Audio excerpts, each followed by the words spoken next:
प्रीतमपुर गांव में रामानंद, जो कि एक कपड़ों का व्यापारी है, अपनी पत्नी और दो बेटियां अंजू और मंजू के साथ रहता है। रामानंद का परिवार एक खुशहाल परिवार है और उसका व्यापार भी दिनों दिन तरक्की कर रहा है और उस पर उसकी बेटियां अंजू और मंजू दोनों ही बहुत ही समझदार और गुणकारी थीं। दोनों ही बहनें आपस में बहुत ही प्यार और स्नेह से रहती हैं। दोनों बहनें जहाँ भी जाती एक साथ जाती, एक साथ उठती, खेलती, खाना बनाती और अपने माता पिता की सेवा भी करती। दोनों ही बहनों का एक दूसरे के बिना बिल्कुल भी मन नहीं लगता। अगर एक बहन बीमार पड़ती तो दूसरी बहन उसके पास बैठकर उसकी सेवा करती। व्यापारी को कभी कभी एक बेटा भी ना होने का दुख बहुत सताता, लेकिन जब भी वो दोनों बहनों को इतना स्नेह से रहते हुए देखता तो सब कुछ भूल जाता। समय बीतता है। समय के बीतने के साथ दोनों ही बहनें अब बड़ी हो जाती हैं, तो व्यापारी को उनकी शादी की चिंता सताने लगती है। और फिर एक दिन उसकी पत्नी कहती है कि हमारी बेटी अंजू अब बड़ी हो गई है, हमें उसकी शादी कर देनी चाहिए।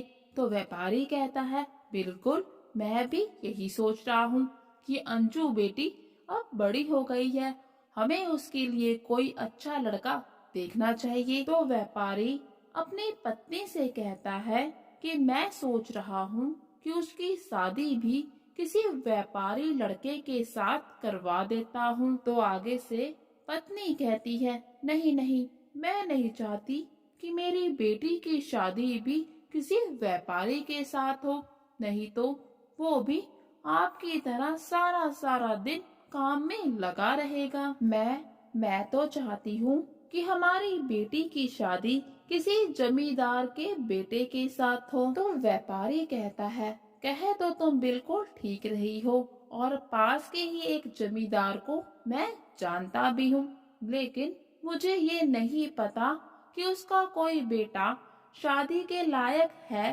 भी या नहीं। फिर अगले दिन जब सुबह होती है तो जमींदार गांव के पंडित को बुलाता है और उसको जमींदार के घर उसके बेटे के बारे में पता करने के लिए भेजता है। और फिर अगले दिन पंडित जमींदार के घर जाता है, उसके बेटे के बारे में पता करके उसको व्यापारी की बेटी के रिश्ते के बारे में बताता है। व्यापारी के सदाचार स्वभाव के कारण उसको सभी लोग अच्छे से जानते पहचानते हैं। उसका नाम सुनते ही जमींदार भी उसकी बेटी के रिश्ते के लिए हाँ कर देता है। फिर बड़ी बेटी अंजू की शादी जमींदार के बेटे के साथ बहुत ही धूमधाम से हो जाती है और अब छोटी बेटी मंजू अकेली रह जाती है। बड़ी बहन के जाने के बाद अंजू बहुत ही उदास रहने लगती है। वो किसी से भी ज्यादा बात नहीं करती। उसे हर समय अपनी बहन की याद सताती रहती है। और वहीं अंजू अपने ससुराल में बहुत ही खुश थी। उसके पति और ससुर के पास बहुत बड़े बड़े खेत थे, जिसमें हर मौसम में फसलें उगाई जाती थी। अंजू जब भी अपने मायके आती तो अपने ससुराल की तारीफ करते ना थकती। फिर एक दिन जब वो अपने मायके आती है और अपनी बहन को यूं उदास देखती है तो अपने पिताजी से कहती है, पिताजी, आप मेरी बात मानिए और मंजू के लिए कोई अच्छा सा लड़का देखकर उसकी शादी कर दीजिए। वो भी अपने घर परिवार में खुशी से रहेगी तो मुझे थोड़ा कम याद करेगी, नहीं तो देखो मेरी याद में सूख कर बिल्कुल कांटा बन जाएगी। अंजू की ये बात पिता को जम जाती है और वो अपनी पत्नी से कहते हैं कि मंजू की बुआ से कहे कि उसके लिए कोई अच्छा सा रिश्ता देखे। तो इस पर उसकी माँ बताती है कि उसकी बुआ ने तो बहुत पहले ही उसके लिए एक बहुत ही अच्छा रिश्ता बताया था, लेकिन उसने ही उसके लिए मना कर दिया, ये सोचकर कि अभी अभी तो अंजू की शादी हुई है, अगर मंजू की शादी भी साथ के साथ कर देंगे तो हम दोनों अकेले रह जाएंगे। तो इस पर व्यापारी कहता है, तुम्हारी बात बिल्कुल ठीक है, लेकिन हम बेटियों के माता पिता हैं, हमें तो एक ना एक दिन अपनी बेटियों को विदा करना ही है। आज नहीं तो कल इन बेटियों को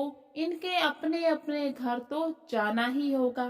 फिर अगर कोई अच्छा लड़का मिलता है तो क्यों ना समय रहते हम मंजू की भी शादी कर ले और अपनी जिम्मेदारियों से मुक्त हो जाएं। पत्नी को भी पति की बात बिल्कुल ठीक लगती है और वो कहती है, हाँ आप बिल्कुल ठीक कह रहे हैं, मैं मंजू की बुआ से फिर से बात करूंगी। बस फिर क्या था, मंजू की बुआ से फिर से बात की जाती है और मंजू का रिश्ता भी पक्का हो जाता है। मंजू के ससुराल वाले मिट्टी के बर्तन बनाने का काम करते थे, उनका व्यापार बहुत ही प्रसिद्ध था। मंजू अपने ससुराल में बहुत ही खुश थी। फिर कुछ समय बीतने के बाद एक दिन दोनों बहनें एक साथ अपने मायके आती हैं। अंजू और मंजू काफी अरसे के बाद एक दूसरे से मिल रही थी।